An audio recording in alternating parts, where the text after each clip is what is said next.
कल मैंने 25 multi bagger stocks के जो कि 500 करोड़ के नीचे के मार्केट कैप के हैं उनकी लिस्ट का पार्ट 1 बनाया था और ये वीडियो होगा पार्ट 2। इस वीडियो को पसंद करने के लिए थैंक यू। तो जो आगे भी इस वीडियो में आपको स्टॉक्स मिलने वाले हैं वो सारे भी आगे जाके बहुत अच्छे मल्टी बैगर बन सकते हैं। सबके फंडामेंटल्स, फाइनेंशियल्स, टेक्निकल सब बहुत अच्छे हैं। शुरू करते हैं पहले स्टॉक से। तो पहली कंपनी जो अपनी लिस्ट में है वो है ARCL ऑर्गेनिक्स लिमिटेड। देख सकते हैं इसमें अपर सर्किट लगा है लास्ट सेशन में, और लास्ट सेशन में ही नहीं, इसमें आप पूरे टाइम का चार्ट देखेंगे तो ये अपर सर्किट में ही स्टार्टिंग से है। जब से आया है ये 29 सितंबर के आसपास, तब से ये अपर सर्किट में ही ऊपर गया है। मतलब जिसने भी मार्केट में इसके लॉन्च होने के बाद से जो बाइंग लगाई है, किसी भी इंस्टीट्यूशन बोल लो या किसी बड़े आदमी ने बोल लो, तो उसकी बाइंग चल ही रही है। ओके, तो आप में से किसी ने भी इसमें ट्राई किया होगा तो आपको ये मिला नहीं होगा अभी तक, और डेली ट्राई करते रहोगे तो भी शायद अभी आगे कुछ दिनों तक नहीं मिलेगा। इसके लेवल्स वगैरह हम लोग डिस्कस करेंगे, लेकिन उससे पहले ये ऐसा मतलब क्या खतरनाक है इसमें वो देख लेते हैं। मार्केट कैप बहुत ही कम है, 25 करोड़ के आसपास का है, और प्राइस 32 रुपये का है। प्रोमोटर्स होल्ड कितना कर रहे हैं? 69.2%। डेट देखिए, 26 करोड़ का इसका मार्केट कैप है और 19 करोड़ का इसका डेट है, लेकिन फिर भी डेट टू इक्विटी रेशियो कम क्यों है? डेट टू इक्विटी रेशियो कम इसलिए है क्योंकि इसके पास फ्री कैश पड़ा हुआ है। ओके, फाइनेंशियल्स वगैरह सब इसके जो है एवरेज हैं, अच्छे हैं।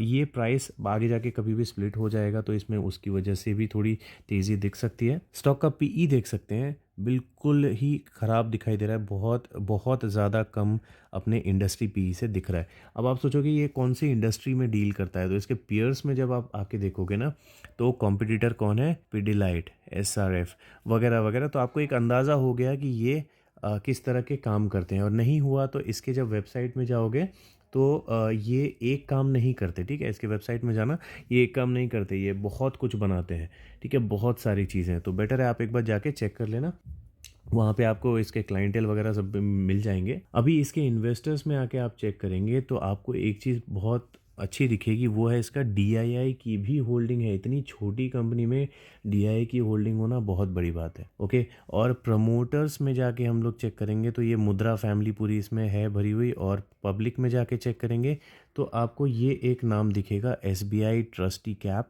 लिमिटेड। गूगल पे सर्च करोगे तो SBI कैप ट्रस्टी लिमिटेड करके ये दिखेगा। इनके पास अभी ये टाइम पे सिर्फ ये ही एक स्टॉक है जिसमें इन्होंने बहुत बड़ा स्टेक लिया हुआ है। 12.5% का जो स्टेक है एज अ पब्लिक में दिख रहे हैं, ये बहुत बड़ा स्टेक इनके पास है। और कोई मुझे दिखा नहीं इसमें, आप यहाँ पे टच करोगे ना तो आपको दिख जाएगा, ये एक ही इसमें दिख रहा है इनकी लिस्ट में।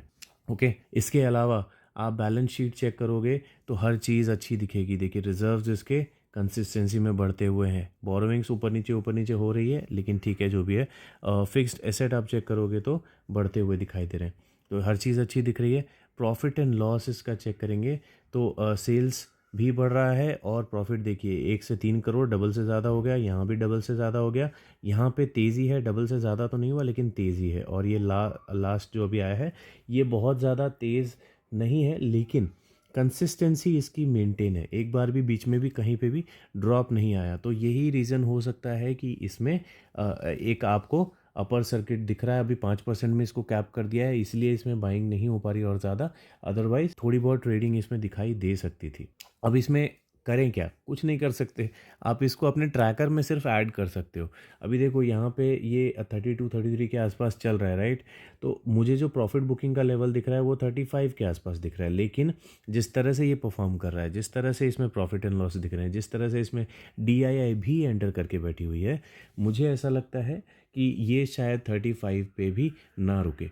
तो पहले तो इसके गिरने का वेट करना पड़ेगा कि कब ही इसमें थोड़ी बहुत प्रॉफिट बुकिंग हो, उसके बाद कुछ सपोर्ट के लेवल्स बनेंगे। लेकिन उस टाइम में आपको याद भी तो रहना चाहिए, तो उसके लिए आपको क्या करना है, इसको अपने ट्रैकर में ऐड करना है।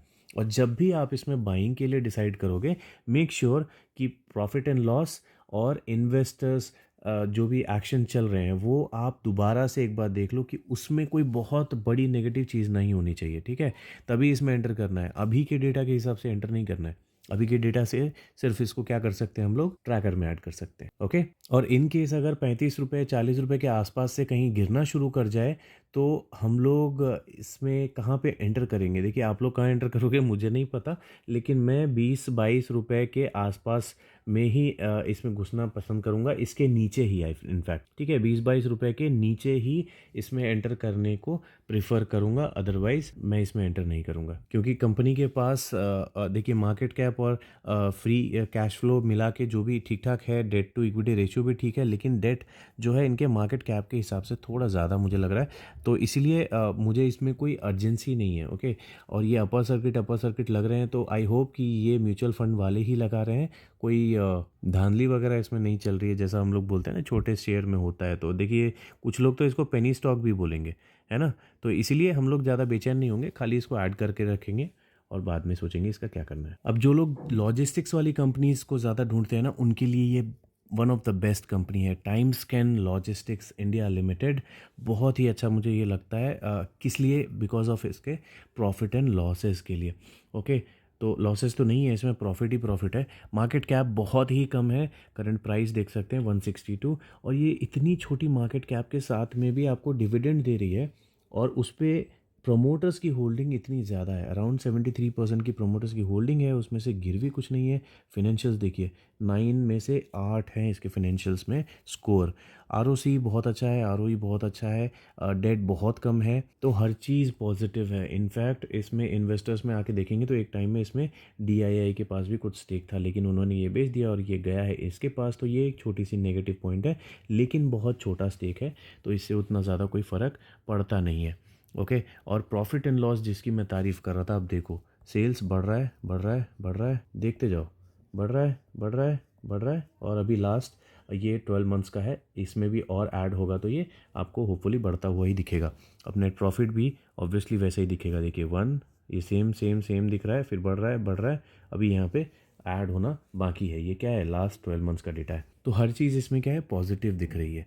और इसके चार्ट को भी आप देखोगे तो जब से ये आया है उससे बहुत ज़्यादा आपको ये ऊपर नहीं मिल रहा, लेकिन एक पॉइंट के बाद से ये एक कंसिस्टेंसी में चल रहा है। अब कुछ लोगों को ये भी लग सकता है कि ये एक सपोर्ट था, ये भी काइंड ऑफ सपोर्ट, और यहाँ पे इसने सपोर्ट को ब्रेक किया। देखिए, ये कोई गलत नहीं है, हो सकता है कि इसने सपोर्ट ब्रेक कर दिया हो और वापस आके ये इसी पे रेसिस्टेंस मान के वापस नीचे जाए, ये हो सकता है, ठीक है? तो इस पॉइंट को ओपन रखना, लेकिन यहाँ से अगर ये ब्रेकआउट देता है ना, तो फिर ये यहाँ से बहुत ज़्यादा ऊपर जाएगा। देखिए, ट्रैकर में तो नो डाउट इसको ऐड कर लो, ठीक है? आप ट्रैक करो अच्छे से इसको। बाकी इस चीज़ को भी आप देखना चाहो तो देख लो, एक लाइन बना के रख लो अपने चार्ट में, इंडिकेटर आपको जो भी बोलता है। अगर यहाँ से ब्रेकआउट ऊपर की तरफ होता है तो ब्रेकआउट में एंट्री कर सकते हैं। अगर वापस नीचे आता है तब मैं कहाँ पे एंटर करूँगा? मैं प्रिफर करूँगा अराउंड 120 के आसपास में इसमें एंटर करना, जहाँ पे ये लेवल चल रहे थे ना बहुत अच्छे। देखिए, रेसिस्टेंस थे यहाँ पे, काइंड ऑफ वहीं पे था रेसिस्टेंस, यहाँ पे ये नीचे नहीं जा पाया, तो वापस मैं यहाँ पे इसमें एंट्री करने के बारे में सोच सकता हूँ। जनवरी में मेरा जो SIP का लेवल होगा, इसमें एंट्री का लेवल बोल लीजिए, क्योंकि मेरे पास ये है नहीं, तो एंट्री का लेवल जो होगा वो 120 के आसपास ही होगा, और चांसेस तो कम है। लेकिन अगर आप में से किसी के पास ये स्टॉक है तो इसका प्रॉफिट बुकिंग का लेवल 245 से 250 तक का होगा। अब देखिए, अगली कंपनी भी आपको कमाल बताऊंगा, DK enterprises global limited. Market cap वैसे ही बहुत कम, प्राइस 76 का। देखिए, ये सारे स्टॉक्स में मैं बता रहा हूँ ना, कई सारे लोगों के लिए पेनी स्टॉक भी है, ठीक है? तो माइक्रो कैप मानो, पेनी स्टॉक मानो, कुछ भी मानो, लेकिन फ्यूचर में इनमें से ज़्यादातर स्टॉक्स देखना बवाल करेंगे। अब ये एंटरप्राइज ग्लोबल करती क्या है, यहाँ पे देख लीजिए, manufacturing of all type of primary and secondary packaging materials बनाती है ये, ठीक है? यहाँ पे इसके बारे में पूरा डिटेल में लिखा हुआ है, इसकी वेबसाइट में जाना है तो वहाँ पे जाके आप चेक कर सकते हैं। स्टॉक का PE क्या है? बहुत कम है। ROC ROE बहुत अच्छा है। डेट ठीक ठाक है। प्रोमोटर्स की होल्डिंग बहुत ज़्यादा है, तो प्रोमोटर स्ट्रॉन्ग है इसमें। डिविडेंड बहुत ज़्यादा दे रही है कंपनी। इस तरह की कंपनीज में मज़ा आता है। क्यों मज़ा आता है? क्योंकि कंपनी ग्रोथ भी दे रही होती है और ऊपर से डिविडेंड भी दे रही होती है। अच्छा, एक चीज़ मैं बताना भूल जा रहा हूँ बार बार, किसी किसी स्टॉक में क्या है, लॉट्स में बाइंग होती है, ठीक है? जिन लोगों को नहीं पता लॉट्स क्या होते हैं, लॉट्स मतलब आपको 500 शेयर, 100 शेयर, 1000 शेयर, 1500 शेयर, इस तरह से प्राइस के हिसाब से वो डिपेंड करता है कि कितने आपको लेने होंगे, ठीक है? DK एंटरप्राइज प्राइस में मिनिमम है कि आपको 1500 शेयर लेने ही होंगे। टाइम स्कैन लॉजिस्टिक्स में आपको 1000 शेयर लेने ही होंगे। तो अगर आप लोग जैसे मैं इसको क्या 120 पे टारगेट कर रहा हूँ, तो अगर 120 पे आपको लेना है ना, तो भी आपको कितना 1,20,000 रुपए का एक लॉट लेना पड़ेगा। तो उस हिसाब से आप अपने इसको ट्रैकर में लगाना। अगर आपका बजट इतना नहीं है, 1,20,000 टाइप का बजट नहीं है, या फिर कुछ लोग हो सकते हैं जो इतने से मार्केट कैप वाली कंपनी में इतना पैसा नहीं लगाना चाहते, तो आप ये सब ट्रैकर में भी ऐड ना करो तो अच्छा होगा। ठीक है, चलिए कंटिन्यू करते हैं। डीके एंटरप्राइज से सब कुछ देख लिया, अच्छा है, राइट। अब इन्वेस्टर्स पोर्टफोलियो में हम लोग चेक कर लेंगे, तो यहाँ पे डीआईए की होल्डिंग देखो कितनी ज़्यादा है। इतने छोटे से मार्केट कैप वाली कंपनी में 4.5% की होल्डिंग लेके बैठी हुई है म्यूचुअल फंड, और प्रमोटर्स भी कितना लेके बैठे हैं 73.30%। तो काफ़ी अच्छा खासा स्टेक इसमें लेके लोग बैठे हुए हैं, बड़े बड़े इंस्टीट्यूशन और प्रमोटर वाले। ओके, और प्रॉफिट देखेंगे तो सेम उसी के जैसा है। आप सेल्स देखो, बढ़ रहा है, बढ़ रहा है, बढ़ रहा है, एंड ये भी बढ़ जाएगा। अभी इसका प्रॉफिट भी देखोगे तो ये सेम दिख रहा है, फिर बढ़ रहा है, बढ़ रहा है, और ये भी बढ़ता हुआ ही आपको दिखेगा। तो अब ये देखना है कि इसको लेना कहाँ पे। देखिए चार्ट देखने से क्या पता चल रहा है कि नीचे तो कभी नहीं गिरा ये। ओके, ये बीच बीच में जो मौके मिलते हैं वही मौके हैं। तो अगर किसी के पास बहुत पैसे पड़े हुए हैं तो ये लेवल भी ख़राब नहीं है। ओके, आप देख सकते हो एक सपोर्ट पे चल रहा है, ये लेवल भी ख़राब नहीं है। अब जिन लोगों के पास बहुत ज़्यादा लगाने की हिम्मत नहीं है, पैसे देखो सबके पास होते हैं, है ना, हिम्मत की बात होती है बस कि इतनी छोटी कंपनी में इतना लगाया जाए या ना लगा जाए। फिर उसके बाद कहीं गिर गया तो फिर हार्ट अटैक की प्रॉब्लम अलग। तो उसके बाद हम लोग करेंगे क्या, हम लोग ये कर सकते हैं कि या तो इसको इग्नोर कर दो, बहुत सिंपल सा सोल्यूशन। दूसरी चीज़ ये कि टारगेट ही नीचे का रखो। जैसे मैं इसमें टारगेट अराउंड 55 से 60 के बीच का रख रहा हूँ। अगर यहाँ तक किसी भी रीज़न से ये गिरता है तो फिर मैं इसमें 80,000 90,000 का एक लॉट मुझे लेना पड़ेगा, मैं वो लॉट ले लूँगा। ठीक है, एक दो स्टॉक तो ले सकते हैं ना यार रिस्क लेने के लिए। मतलब अगर इस रेंज में अगर कोई हिम्मत कर रहा है तो इस लॉट, मतलब इस तरह की कंपनी में नहीं करेंगे तो किस में करेंगे। इसमें कर सकते हैं, टाइम स्कैन लॉजिस्टिक्स में कर सकते हैं। छोटी कंपनी है ना, तो बड़ी हो सकती है। प्रॉफिट्स वगैरह जब बढ़ ही रहे हैं तो आगे जाके भी बढ़ेंगे ही, है कि नहीं। बीच में इक्का दुक्का कभी गिरा भी तो हम लोग देख सकते हैं कि मैनेजमेंट की अनाउंसमेंट वगैरह कैसी होती है, प्रमोटर्स उसमें किस तरह से बिहेव करते हैं, वो लोग बेचते हैं, खरीदते हैं, क्या करते हैं। तो उस हिसाब से हम लोग भी अपना डिसीजन ले सकते हैं। देखो मैं कितना भी बोलूँगा, आप मेरे बोलने पे तो बाय नहीं कर रहे हो, राइट। और ना मैं आपको बोलूँगा कि मेरे बोलने पे बाय करो, आप अपना डिसीजन ले लो। मैं बस आपको स्टॉक्स की लिस्ट दे रहा हूँ, आप उसको ट्रैकर में ऐड करो, अपने पोर्टफोलियो में ऐड करो, वो सारी प्रॉब्लम आपकी है। ठीक है, अभी ये स्टॉक जो है ये मुझे पता है कि आप में से कई लोग होल्ड करके रख रहे हैं, क्योंकि मेरे पास भी है, मैंने इसे पहले डिस्कस भी किया है। लेकिन उस टाइम में मैंने ये आपको नहीं बोला था कि छोटा मार्केट कैप है, माइक्रो कैप है, पेनी स्टॉक है, वगैरह वगैरह बोला होगा, लेकिन इतना ज़्यादा इस चीज़ पे मैंने प्रेशर नहीं डाला था। ठीक है, मैंने प्रेशर किस चीज़ पे डाला था, वो था इसका प्रॉफिट एंड लॉस वाला सेक्शन। तो यहाँ पे हम लोग सीधा सीधा जाके क्या देखेंगे, सेल्स वगैरह जो है देखिए बढ़ रहा है, बढ़ रहा है, बढ़ रहा है, बढ़ रहा है, और यहाँ पे थोड़ा कम अभी दिख रहा है, लेकिन ये लास्ट अभी इसमें ऐड होना बाकी है। ठीक है, 12 मंथ्स का डेटा है, बाकी ये कंसिस्टेंसी में क्या हो रहा है, बढ़ ही रहा है ना, हमेशा ही बढ़ा है। और नेट प्रॉफिट भी देखेंगे तो यहाँ पे देखिए बढ़ा, बढ़ा, बढ़ गया, बढ़ गया, बढ़ गया, यहाँ पे कम हुआ देखो, है ना। अभी लास्ट 12 मंथ्स का जो है वो अच्छा दिख रहा है, लेकिन ये जो है यहाँ पे ये कम हुआ। उसकी वजह से क्या हुआ, हमने जहाँ पे बाइंग की, मैंने उस टाइम में बोला था कि इसमें और वेट करना चाहिए, लेकिन मैं जल्दी बाइंग कर रहा हूँ। ये मैंने बोला था, वीडियो चला के देख लेना कि मैंने इसमें बोला था मैं यहाँ पे बाइंग कर रहा हूँ, कहीं पे, कहीं पे कहाँ, यहीं पे 276 के आसपास में मैंने बोला था कि मैं यहाँ पे बाइंग कर रहा हूँ। ओके, लेकिन बहुत ज़्यादा क्वांटिटी नहीं ले रहा, बस मैं यहाँ पे एक छोटी क्वांटिटी लेके इसको एंटर कर रहा हूँ, बस चेक करने के लिए। ओके, और मेरा जो इसमें अगला टारगेट है वो 200 के नीचे का होगा। जब ये 200 के नीचे जाएगा, अभी 200 के ऊपर चल रहा है, जब ये 200 के नीचे जाएगा तब मैं इसमें दोबारा एवरेजिंग करने के बारे में सोचूंगा। ओके, प्रॉफिट वगैरह हमने देख लिया, राइट। अभी रिसेंट में ही थोड़ा सा इसमें कुछ पॉइंट्स में बोलिए कि कुछ लाख का जो है प्रॉफिट डल हुआ था, लेकिन उतना कोई नेगेटिव वाली चीज़ नहीं है। अभी इसके इन्वेस्टर्स में आके चेक करेंगे तो यहाँ पे आपको क्या दिख रहा है, प्रमोटर्स ने कोई अपना कॉन्फिडेंस लूज़ नहीं किया है। ठीक है, जब प्रमोटर्स ने लूज़ नहीं किया है तो थोड़ा बहुत तो ऊपर नीचे प्रॉफिट होगा ही ना बॉस। और बाकी थोड़ा सा टेक्निकल भी इसको क्या है, यहाँ पे देखिए बहुत तेज़ी से भागा था, तो इसको एडजस्ट करने में भी टाइम लग रहा है। तो मैं बहुत ज़्यादा आपको ये नहीं बोल रहा कि आप इसको खरीद लो, खरीद लो, अभी खरीद लो, बहुत अच्छा है, मैंने लिया है इसलिए खरीद लो, वैसा नहीं।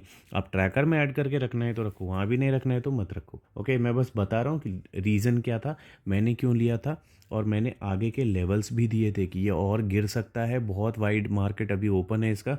अभी देखो 200 के नीचे में ये कहीं पे भी आ सकता है, फिर उसके बाद 150 का भी एक टारगेट है ना। तो लेवल्स तो आते रहेंगे। अब ये 200 का टारगेट क्यों है, क्योंकि यहाँ पे बायर्स बैठे हुए हैं, दिख रहा है ना, यहाँ बायर्स बैठे हुए हैं, तो हो सकता है वो इसको ना गिरने दे।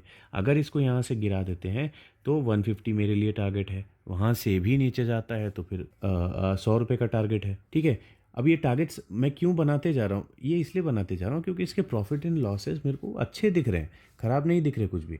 ओके, अब इसके चार्ट में हम लोग लेवल्स वगैरह तो देख चुके हैं। बाकी अगर किसी के पास मान लो ये रखा हुआ है, जैसे मैंने बोला आप में से कई लोग इसे होल्ड कर रहे हैं मेरे वीडियो के बाद, या फिर शायद आपने कहीं और देखा होगा इसलिए आपने मेरे चैनल पे आए, है ना। तो आप प्रॉफिट बुकिंग अगर जानना चाहते हो कि अगर बाई चांस ये 200 पे नहीं आया या 200 पे आके पलट गया तो ऊपर में मैं कहाँ पे बेचूं, तो इसमें अराउंड 480 से लेके 500 रुपये तक का मुझे प्रॉफिट बुकिंग का लेवल दिखता है, ठीक है। यहाँ से अगर ये ऊपर भी जाता है तो ये एक ब्रेकआउट हो जाएगा और उसमें और ज़्यादा एंट्री होगी, तो 480 500 भी तो एक मतलब प्रॉफिट बुकिंग दिख रहा है, लेकिन यहाँ रुकने वाला मुझे नहीं लगता है। अगर ये ब्रेकआउट हो जाता है ना यहाँ पे तो ये रुकेगा नहीं 480 और 500 पे भी। ओके, तो फिलहाल ये तो बात की बात है, लेकिन अभी एंट्री की बात चल रही है। अगर किसी को एंट्री करनी है तो मैंने आपको बता दिया, ठीक है। 200 का मेरा पहला लेवल, फिर एक 150 का दूसरा लेवल है। अगला जो स्टॉक है वो है यूनिवास्तु इंडिया लिमिटेड। कंपनी काम क्या करती है, कंस्ट्रक्शन बिजनेस में है। किस तरह के कंस्ट्रक्शन, हॉस्पिटल्स बनाना हो गया, स्टेडियम्स बनाना हो गया, इस तरह के जो काम होते हैं वो ये कंपनी करती है। मार्केट कैप 100 करोड़ के आसपास है। डेट बहुत ज़्यादा नहीं है, लेकिन इस तरह की कंस्ट्रक्शन वाली कंपनीज के ऊपर डेट होते हैं, ठीक है। तो अगर इसके पास डेट होता भी तो भी ये कोई ख़राब चीज़ नहीं होती। खैर इनके पास फ्री कैश फ्लो है और ये मार्केट कैप है, इसीलिए आपको डेट टू इक्विटी इतना कम दिख रहा है। अदरवाइज़ डेट इनके पास 34 करोड़ के आसपास का है, ठीक है। और प्रोमोटर्स की होल्डिंग बहुत अच्छी है, ROC ROE एवरेज है। ओके, तो ये बाकी जो अभी रिसेंट हमने डिस्कशन किया स्टॉक्स को, उससे थोड़ा सा अलग रहेगा, क्योंकि इसका जो प्रॉफिट एंड लॉस है इसमें स्टार्टिंग में थोड़ा ऊपर नीचे रहता था। अभी इसमें तेज़ी कब से है, तेज़ी इसमें लास्ट में यहाँ पे आपको दिखेगी प्रॉफिट में, और बाकी यहाँ पे ये आधा हो गया था, ठीक है। तो इसकी वजह से इसमें जो है स्टॉक में गिरावट आपको दिखाई देगी। यहाँ पे सेल्स में कमी नहीं आई है, यहाँ पे कमी आई है, ठीक है। तो इसमें अब ये कंस्ट्रक्शन वाली कंपनी है तो ऑब्वियसली सेल्स वगैरह यहाँ पे हो रही है, असर यहाँ पे पड़ रहा है, तो ये सब चलता रहता है। ये सब समझने वाली बात है, राइट। कब खरीदा, कब बेचा, कब उसका रिजल्ट आया, कब उसके प्रॉफिट एंड लॉसेस मिले। इन्वेस्टर्स में हमने जाना नहीं है क्योंकि यहाँ पे कोई DIFI है नहीं। सिंपल हमको पता है कि 73% यहाँ पे प्रोमोटर के पास है। तो इसमें एंट्री कहाँ पे करेंगे, सीधा एंट्री मैं क्यों बोल रहा हूँ, क्योंकि इसका मैक्सिमम टाइम का भी आप चार्ट देखेंगे तो ये लॉन्ग रन में ऊपर ही जाता हुआ आपको दिखेगा, ठीक है। अभी इसमें जो मैं लेवल्स मैंने अपने टारगेट करके रखे हुए हैं वो शायद ये कभी ना आए, ठीक है। अब इसमें जो लेवल्स है वो एक 90 रुपीज़ का भी है, 80 रुपीज़ का भी है, लेकिन मैं प्रेफर कर रहा हूँ कि 80 आ जाए। ऑब्वियस सी बात है, राइट, कॉमन सेंस है। कोई भी चाहेगा नीचे के लेवल मिल जाए, राइट, लेकिन वो आएगा या नहीं उसकी कोई गारंटी नहीं है, क्योंकि आप देख रहे हो ये एक पैटर्न में चल रहा है। अभी इसमें अगर इसको और इसको एक बॉटम मान के भी चलोगे ना तो भी ये यहाँ तक ही रहना चाहिए, इसके नीचे नहीं आना चाहिए। लेकिन मैं चाह रहा हूँ कि एटलीस्ट एक विक तो आए, कि ये जस्ट नीचे आए और झट से ऊपर जाए, उस टाइप का। तो मैं इसे 90 पे भी खरीद सकता हूँ, 80 पे भी खरीद सकता हूँ, ये मेरा प्रेफरेंस है। आप देख सकते हो इसके प्रॉफिट एंड लॉसेस वगैरह आपने देख लिया, राइट। तो उसके हिसाब से मुझे लगता है मैं 90 पे ना बाय करूँ और 80 का वेट करूँ, या 80 से नीचे के प्राइसेस का वेट करूँ। तो देखते हैं इसमें क्या होता है। मिस हो जाएगा तो मुझे कोई अफसोस नहीं है, ऐसा स्टॉक नहीं है जो मिस हो जाए तो मुझे बहुत अफसोस हो जाएगा, है ना। एशियन पेंट थोड़ी है ये, तो मैं इसमें वेट कर सकता हूँ, रिस्क नहीं ले सकता। ओके, ऊपर में एंट्री करने का रिस्क नहीं ले सकता। वैसे तो कोई रिस्क ही वो उतना कुछ नहीं है इसमें, आप देख सकते हैं ना डेट है ना, प्रोमोटर्स ने अपनी होल्डिंग कम करके रखी हुई है, तो किस चीज़ के लिए इसमें डरना चाहिए। जब प्रोमोटर्स नहीं डर रहे हैं, मालिक नहीं डर रहा है कंपनी का, तो मैं क्यों डरूं, है ना। तो अच्छे लेवल पे अगर मुझे ये मिल जाएगा तो मैं इसमें एंट्री ज़रूर करूँगा। अभी फ़िलहाल शायद मैं GTT एक ऑर्डर लगा लूँगा 80 रुपीज़ के आसपास का। अगर इसी महीने अगर हिट हो जाता है तो बहुत अच्छी बात है, जिसके चांसेस ना के बराबर है। 100 रुपये से 80 पर आना मतलब 20% से ज़्यादा गिर जाना, राइट।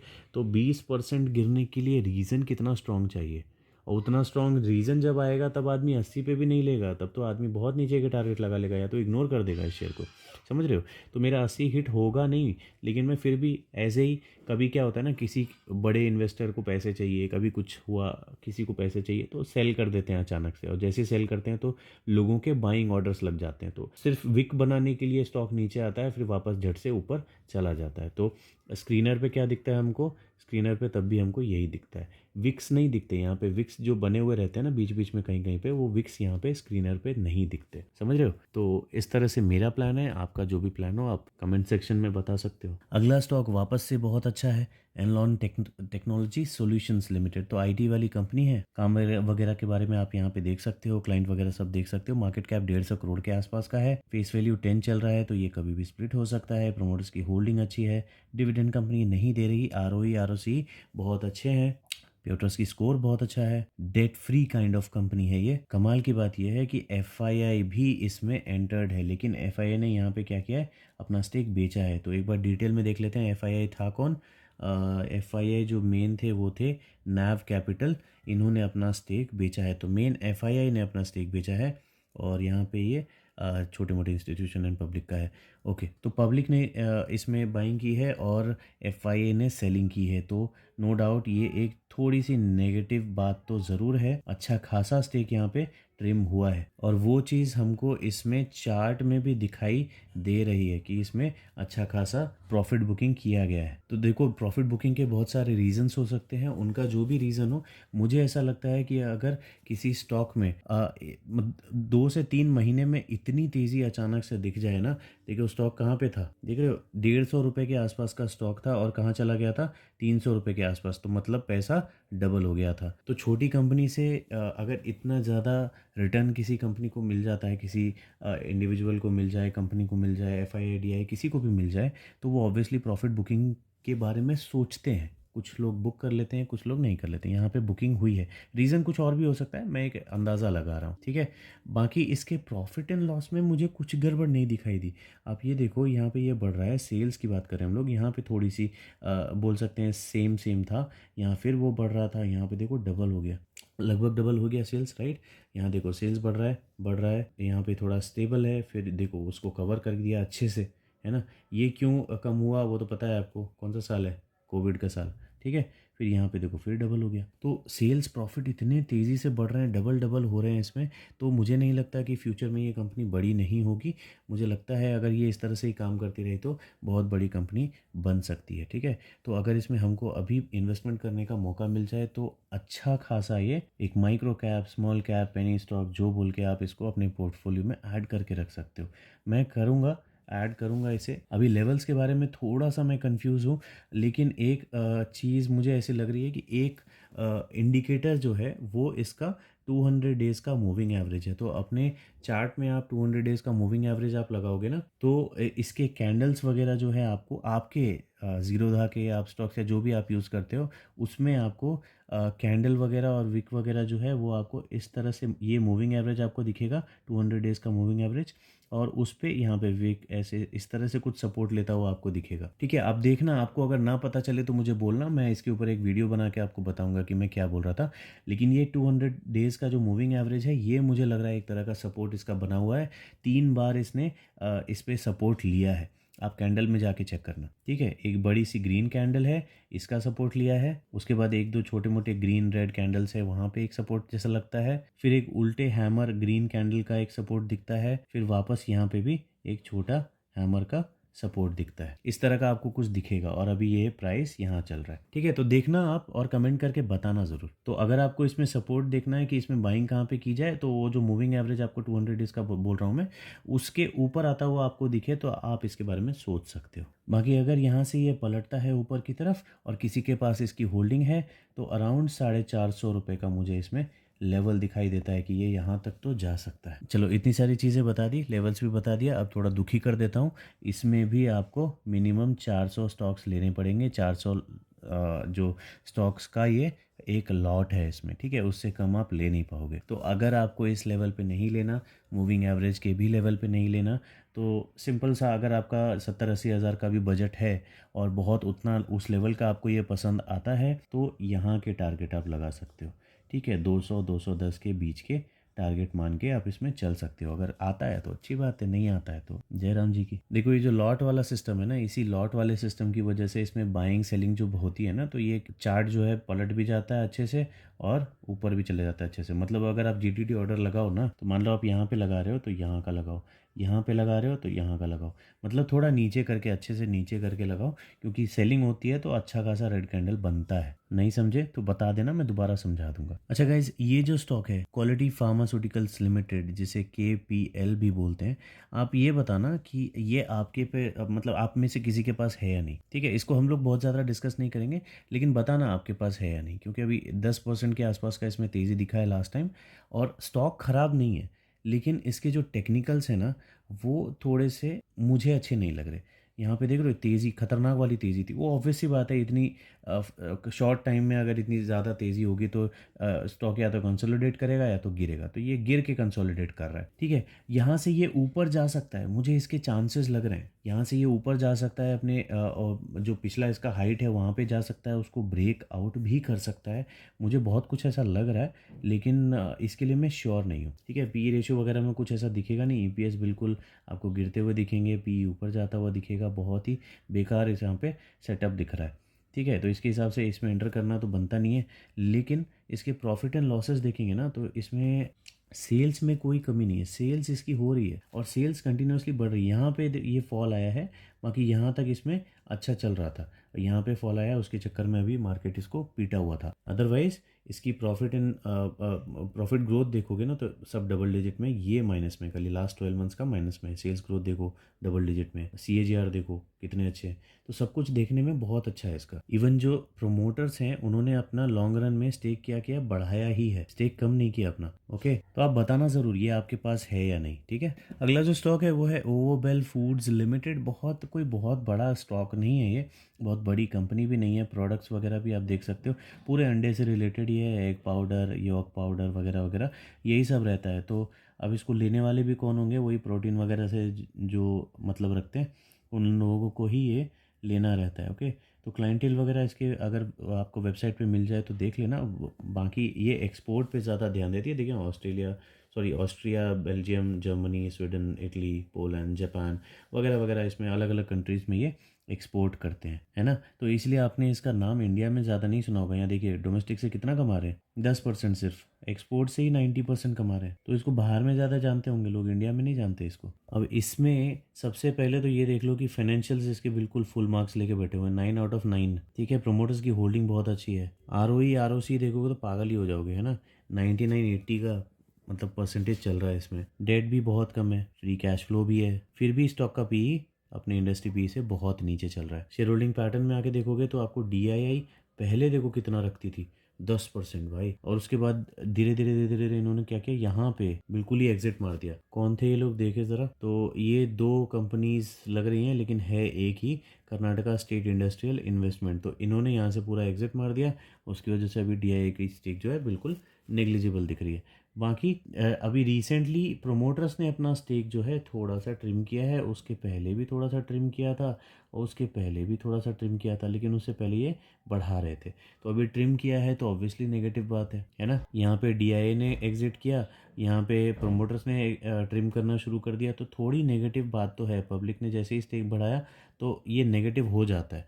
ओके, तो इसको देख के अगर आप इतनी छोटी कंपनी में ना लगाना चाहो पैसे तो कोई बात नहीं, यहाँ से आप एग्जिट कर सकते हो। बाकी प्रॉफिट एंड लॉस अगर देखोगे तो ये भी उतना कोई खास नहीं है। सेल्स देखो, सेल्स इसकी कंसिस्टेंसी में बढ़ रही है, लेकिन नेट प्रॉफिट जो है ना अभी ही बढ़ा हुआ है, ठीक है। इससे पहले ये ऊपर नीचे जो भी गेम चलता था, इसमें लास्ट 2 साल में कुछ बहुत बड़े प्रॉफिट्स इसमें आने शुरू हो गए अचानक से। तो अब इसका रीज़न क्या है, आप फिर थोड़ी रिसर्च करके मुझे बता देना कमेंट सेक्शन में। और बिल्कुल ही इंटरेस्ट नहीं है तो छोड़ दो, इसको जाने दो। लेकिन इसका टेक्निकल चार्ट जो है वो इग्नोर करने लायक नहीं है। आप देख सकते हो पहले तो जो ये कंसिस्टेंसी में चलता था, लेकिन ये जो बढ़ने वाला था ना, इससे पहले ही लोगों को पता चल गया, इसलिए इसका जो प्रॉफिट एंड लॉस है ना वो सब कुछ बता रहा है। उससे पहले ही ये क्या हुआ, ऊपर जाना शुरू हो गया। अभी यहाँ इन्वेस्टर्स में हमको एग्जिट मारते हुए लोग दिख रहे हैं, लेकिन अब पब्लिक ने इसे बढ़ाया है, किसने बढ़ाया है पता नहीं, लेकिन बढ़ तो रहा है बॉस। देख लो कितने अच्छा हो रखा है। कितने का ये शेयर था, 25-30 रुपए का शेयर था, अभी कहाँ चल रहा है, 250 के ऊपर, 350 छू के आ चुका है। तो ऐसे तो नहीं भाग रहा होगा। देखो सपोर्ट भी बनाएंगे हम लोग, तो ऐसा कुछ सपोर्ट दिखता है, ये सपोर्ट और यहीं पे आसपास में ये सपोर्ट ले रहा है। तो अब ये यहाँ से भी ऊपर भाग सकता है या यहाँ वापस आके यहाँ पे प्रॉपर सपोर्ट लेके ऊपर जा सकता है। अगर इसको ब्रेक डाउन करता है तब इसमें बहुत अच्छी फॉल देखने को मिल सकती है, लेकिन वैसा कोई रीज़न ही नहीं दिख रहा। अभी प्रॉफिट वगैरह भी अभी पिछले बार से भी अच्छे दिख रहे हैं। अभी किसी को अगर इसमें मन कर रहा है इन्वेस्ट करने का, ठीक है, कुछ लोगों को अगर मन कर रहा होगा तो आप यहाँ पे कहीं पे 190 से लेके 200 के आसपास में इसे ट्रैक कर सकते हो। अगर यहाँ पे आता है तो मुझे एक बार बोलना, उस टाइम में देखेंगे सिचुएशन, इसकी न्यूज़ वगैरह भी देख लेंगे और पूरा इन डेप्थ एनालिसिस कर लेंगे, तब सोचेंगे इसमें हमको एंट्री करनी है या नहीं। लेकिन पहले 190-200 के रेंज में आने देते हैं। अब ये कंपनी मेरी फेवरेट है, औरंगाबाद डिस्टिलरी लिमिटेड। फेवरेट बस इमेजिनेशन में ही है, ऑन पेपर नहीं है। क्यों ऑन पेपर नहीं है? क्योंकि मेरे पोर्टफोलियो में नहीं है ना। पोर्टफोलियो में ऐड करने के लिए काफ़ी टाइम से मैं ट्राई कर रहा हूँ, लेकिन कभी मेरे लेवल पे ही नहीं आता। अब ये काम क्या करती है? देखिए, अल्कोहल से रिलेटेड इसका पूरा जो भी बिजनेस है वो उसी से रिलेटेड रहता है।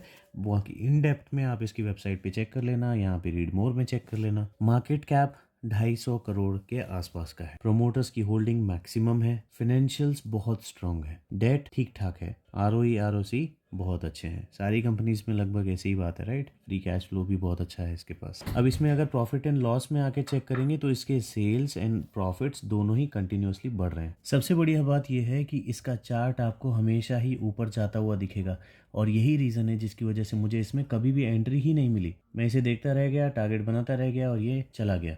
तो अभी इसका पीई रेशियो देखोगे तो आपको अभी के टाइम पे भी ये अच्छे लेवल पे दिखेगा। ईपीएस भाग रहा है, पीई अपने मीडियन के पास है।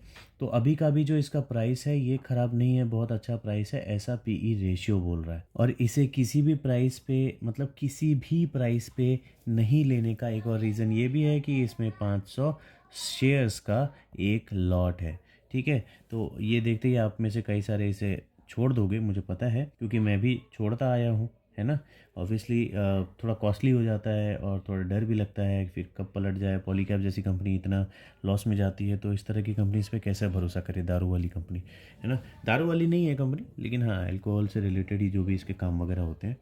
तो जो है सो है, अच्छा स्टॉक है। तो मैंने आपको बता दिया, आप में से कई सारे लोग इसे ऐड भी करेंगे और ट्रैक करके बाद में अपने पोर्टफोलियो में भी लेंगे।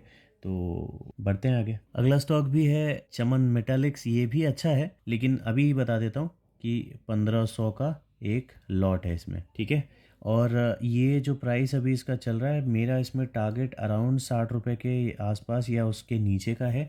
अगर 60 के नीचे जाता है तब शायद मैं इस लॉट की क्वांटिटी के हिसाब से रिस्क ले पाऊँ, अदरवाइज़ मैं इग्नोर करूँगा। लेकिन देखिए, जल्दी जल्दी बता देता हूँ, स्टॉक अच्छा है, प्रोमोटर्स की होल्डिंग अच्छी है, फिनेंशियल्स अच्छे हैं, आरओई आरओसी अच्छा है, डेट भी बहुत ज़्यादा नहीं है। सेल्स देखेंगे तो कंसिस्टेंसी में बढ़ रहा है, प्रॉफिट देखेंगे तो कंसिस्टेंसी में बढ़ रहा है, कभी भी कोई फॉल आया नहीं इसमें। और चार्ट भी आप देखेंगे तो हमेशा ऊपर जाता हुआ दिखेगा, मतलब लॉन्ग रन में ऊपर जाता हुआ दिखेगा। अभी तो बिल्कुल ये बॉलिंजर के बाहर दो कैंडल्स बने हैं, इसलिए थोड़ा बहुत एडजस्ट कर रहा है अपने आप को ऊपर में, अदरवाइज भागने के लिए फुल टू तैयार है ये। ओके, इस शेयर को हमने पहले भी किसी वीडियो में डिस्कस किया था, मुझे याद है। सर्च करने पे नहीं मिल रहा क्योंकि मैंने इसमें टैग में डिस्क्रिप्शन में कहीं पे उसे लिखा नहीं, लेकिन मल्टीपल स्टॉक्स वाले किसी वीडियो में हमने इसे डिस्कस किया था। इसके नाम की वजह से मुझे ये याद है ना, चमन की वजह से। तो जो है मैंने आपको बता दिया, लेवल्स भी बता दिया। अगर लेना है 1500 के लॉट वाला कोई स्टॉक तो आप इसे कंसिडर कर सकते हो अपने ट्रैकर में ऐड करने के लिए। अभी देखो, ये जो स्टॉक है ये बाकी जितने भी स्टॉक्स हमने डिस्कस किए उससे थोड़ा डिफरेंट है, डिफरेंट इन द सेंस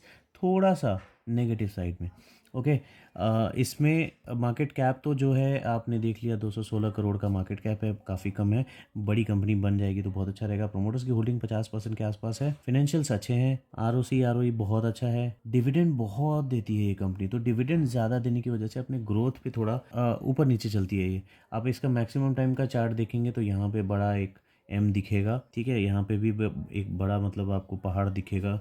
तो जो भी एक ऊंचाई लेता है फिर वहाँ से बहुत लंबे टाइम तक पकाता है। ये देखिए, ये देखिए। तो अभी ये यहाँ से अगर गिरा ना, तो ये अगर सेम पैटर्न फॉलो करेगा तो ये बहुत लंबे टाइम तक पकाने वाला है। ओके, तो इसको अगर लेना है और लेके भूलना है तो इसको लगभग इसी किसी लेवल पे, जहाँ पे इसका सपोर्ट बनता है, नीचे वाले सपोर्ट, इस लेवल पे लेना ही सेफ रहेगा। क्योंकि हम क्या चीज़ के लिए ले रहे हैं, ये जो वीडियोस हम लोग डिस्कस कर रहे हैं, ये जो स्टॉक्स डिस्कस कर रहे हैं इस वीडियो में, क्या है ये, हम लोग ऐसे स्टॉक्स नहीं डिस्कस कर रहे हैं जिसको आज लो और 1 साल के बाद बेच दो। हम लोग ऐसे स्टॉक्स डिस्कस कर रहे हैं जिसका मार्केट कैप आज के टाइम पे 500 करोड़ से नीचे है और बाद में ये 5,000 करोड़, 50,000 करोड़ इस तरह के मार्केट कैप वाली कंपनीज बन जाएं तो हमको लाखों करोड़ों का फायदा हो, है ना। तो इस तरह के टाइम फ्रेम में हम लोग अगर वेट करने वाले हैं तो इस तरह के स्टॉक में भी एंट्री कर सकते हैं, ठीक है। इस तरह के सपोर्ट पे जब भी ये कभी इस स्टॉक आएगा तो हम लोग एंट्री कर सकते हैं, भले हमको 1-2 साल वेट करना पड़े लेकिन फल उसका अच्छा मिलेगा, ठीक है। ये मेरी स्ट्रैटेजी है। आपके थॉट्स कुछ अलग हैं तो आप अपना सोचो। बाकी इन्वेस्टर्स पोर्टफोलियो में कुछ भी मुझे ख़राब नहीं दिख रहा, बस प्रमोटर की होल्डिंग के बराबर ही पब्लिक की होल्डिंग है, ये एक नेगेटिव चीज़ है। लेकिन बाकी यहाँ पे कुछ आपको ख़राब दिख रहा है क्या? डेट बहुत ज़्यादा है क्या? नहीं। प्रमोटर्स ने अपना होल्डिंग जो है वो प्लेज किया हुआ है क्या? नहीं। कुछ भी खराब ही नहीं है तो इसमें क्या खराब है ना। ऊपर से डिविडेंड भी दे दे के ये अपने इन्वेस्टर्स को खुश रखती है तो उसमें क्या खराबी है। बाकी इसमें एंट्री कहाँ पे कर सकते हैं मैंने आपको बता दिया। प्रॉफिट एंड लॉसेस वगैरह देखोगे तो आपको देख लीजिए किस तरह के दिख रहे हैं। 6, 8, 6, 56, 35 अभी चल रहा है लास्ट 12 महीने का, ठीक है। तो आई होप कि आप समझ गए होंगे कि अपना क्या प्लान है इसमें, ठीक है। तो गाइज ये हो गया कंप्लीट हमारा 25 स्टॉक्स का सेट। 1-2 स्टॉक ऊपर नीचे हो गए होंगे तो कमेंट में लिखना मत, ठीक है। इग्नोर करना ही छोटी मोटी बातें। बाकी जो मैंने बोला है स्टॉक्स के बारे में उस पर ध्यान देना। और कुछ और ऐसे स्टॉक्स हैं जो आपको लगता है कि इस लिस्ट में होने चाहिए थे, वो आप कमेंट करके बता देना। और आपके जो भी कमेंट्स वगैरह आए हैं, कुछ स्टॉक्स के रिक्वेस्ट जो आपने रेज किए थे वो हम लोग डिस्कस करने वाले हैं, ठीक है। तो आगे आने वाले वीडियोस का वेट करना। और ये वीडियो कैसी लगी बताना मत भूलना। आप मन में सोच लेते हो, लिखना भूल जाते हो, लिखा करो, तभी YouTube को पता चलेगा कि ये वीडियो अच्छी है और तभी वो किसी दूसरे ज़रूरत वाले जो ढूंढ रहे हैं इस तरह की वीडियो उनको भी दिखाएंगे, है ना। और अपना भी, मुझे भी थोड़ा मोटिवेशन मिलेगा जब व्यूज़ थोड़े से बढ़ेंगे। आपने बहुत अच्छी अच्छी बातें बोली, मेरा बहुत हिम्मत बढ़ाने का कोशिश किया, बहुत अच्छी बात है, मुझे बहुत अच्छा लगा। लेकिन जो भी आपने सपोर्ट किया वो सपोर्ट कंटिन्यू रखना, ठीक है। चलिए इस वीडियो में इतना ही, मिलते हैं अगली वीडियो में।